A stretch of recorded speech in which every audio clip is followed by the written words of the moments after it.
This is our comparative education topic presentation. Our group members include Michelle Campbell, Anna Henslee, and Stacy Rieder. We chose to compare the educational systems of the United States, Finland, and the Republic of Korea, and how they differ in the areas of early childhood education and the required compulsory ages of schooling. Our rationale for choosing these countries is based on the fact that all three are considered high income as well as having high achieving educational systems. They differ in their land size, demographics, and population. Over the past few years, the standards for American school children have become more rigorous, yet the test scores are still below those of Finland and the Republic of Korea. We want to compare the differences in these three countries and find out what impact these differences make on student learning. As you can see from our chart, all three countries vary slightly in their official ages of school, as well as the number of years each country requires children to be in school. The biggest difference we found was in how each country addressed early childhood education and if their programs were government funded. The next few slides will discuss some significant findings of the education system in regards to pre-primary education in the United States, Finland, and Korea that have an impact on the performance of their students. The United States has 50 states, and each one is able to structure their education system as they see fit to meet the needs of their students. This, however, creates an inconsistent structure as a nation.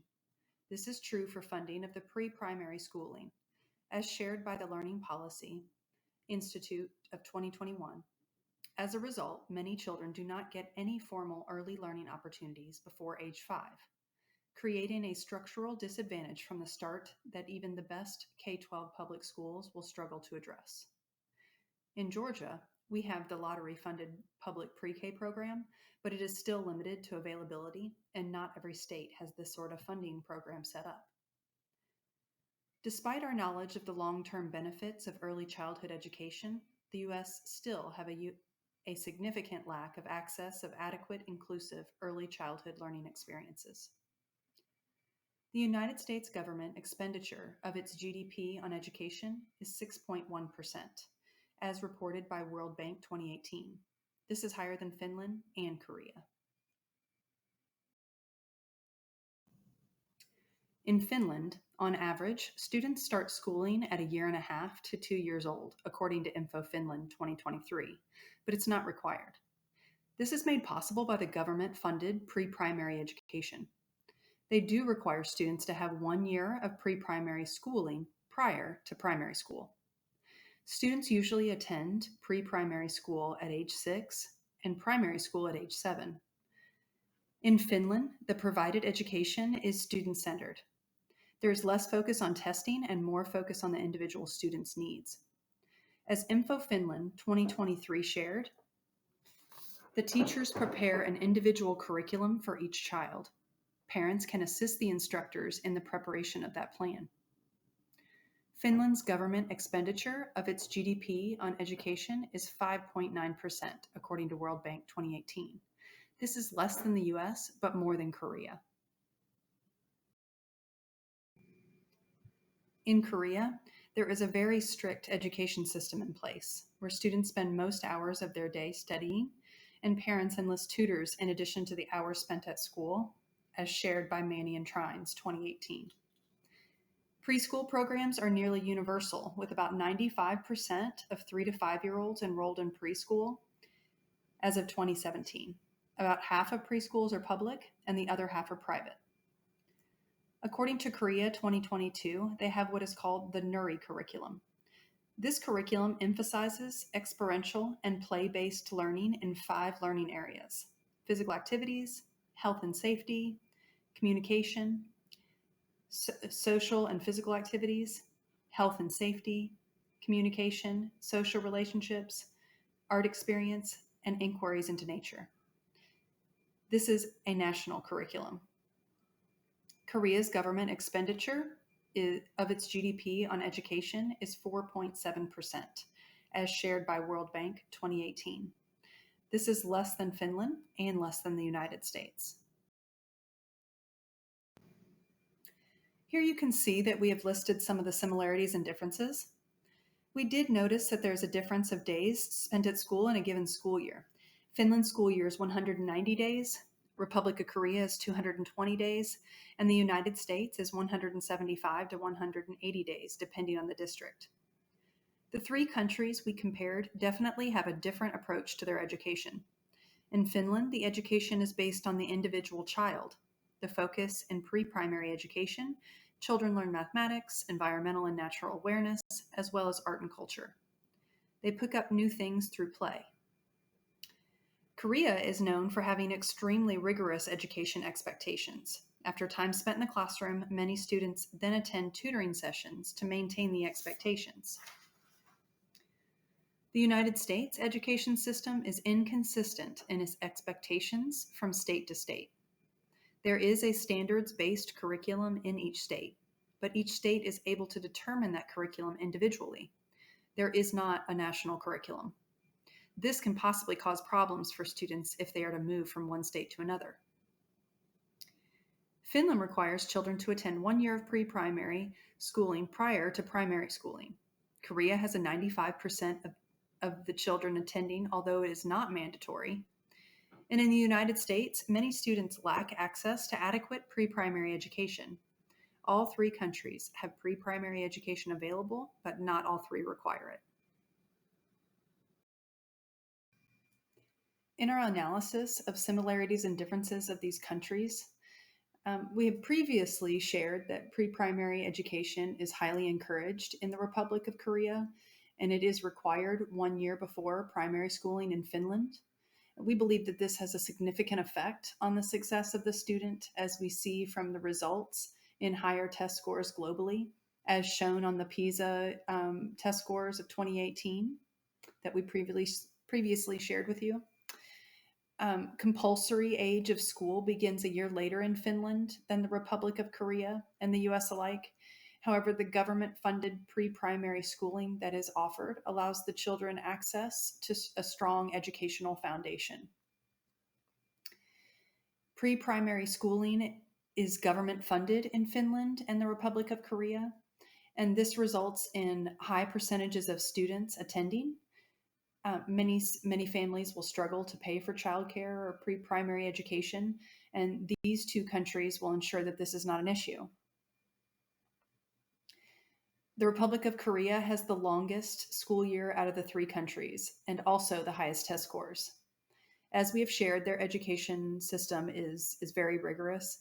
The time spent on education by these students is seen in their test score results. So there is data to back up that this is working for them. Finland and the Republic of Korea both have a national curriculum, and the United States leaves it up to the individual states. This is significant in regards to a national curriculum allowing for continuity and consistency throughout the nation's education of their children, where as we noted that in the United States, there are gaps that are created because of the lack of national curriculum. So this could potentially be a problem. Not to say that the states having their ability to create their own curriculum is necessarily a whole bad, a negative thing. However, we do see the gaps and the holes that it creates for some students.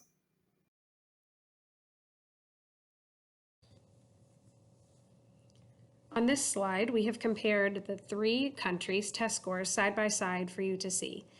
The Republic of Korea consistently has higher scores than the other two countries. However, the United States and Finland trade off with their placement of scores compared to each other. It is notable, though, that these three countries are all high-achieving countries and have similar scores to each other.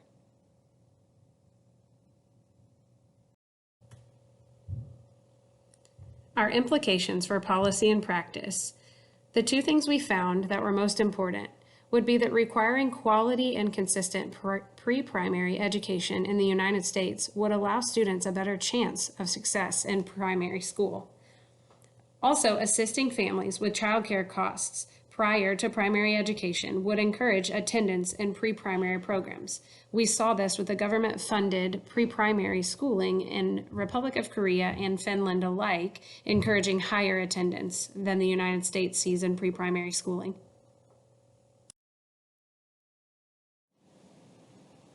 When looking at our lessons learned from this research, many children do not get formal early learning opportunities before age 5 in the United States, which creates a structural disadvantage for them at the start of their K through 12 schooling. We also found that students in the United States are expected to have rigorous starting standards compared to their developmental abilities when entering primary school and kindergarten. However, the prior schooling to prepare them for that is optional, and it can be expensive. Not many people choose to take part in pre-primary schooling opportunities in the United States. If the United States incorporated more play-based learning in the first year of primary schooling, such as kindergarten, students without pre-primary experiences would be more likely to succeed. The starting age requirements are also different across the United States per state. It would be helpful to at least group the requirements similarly by location in case students are moving from state to state within their schooling years. The United States could learn from the other countries dedicating spending on pre-primary education and see the impact that it's potentially having in these countries. Finland and Republic of Korea also showed that they had a national curriculum to follow, as opposed to the United States, leaving curriculum decisions up to each state individually. This could be a contributing factor to the test scores as well in those countries. The future direction of the United States. According to the Learning Policy Institute, there are some ways that the United States may consider moving forward in addressing early childhood education concerns. First off, we need to ensure access to integrated, inclusive programs nationwide. We need to increase federal support for access to high-quality childcare.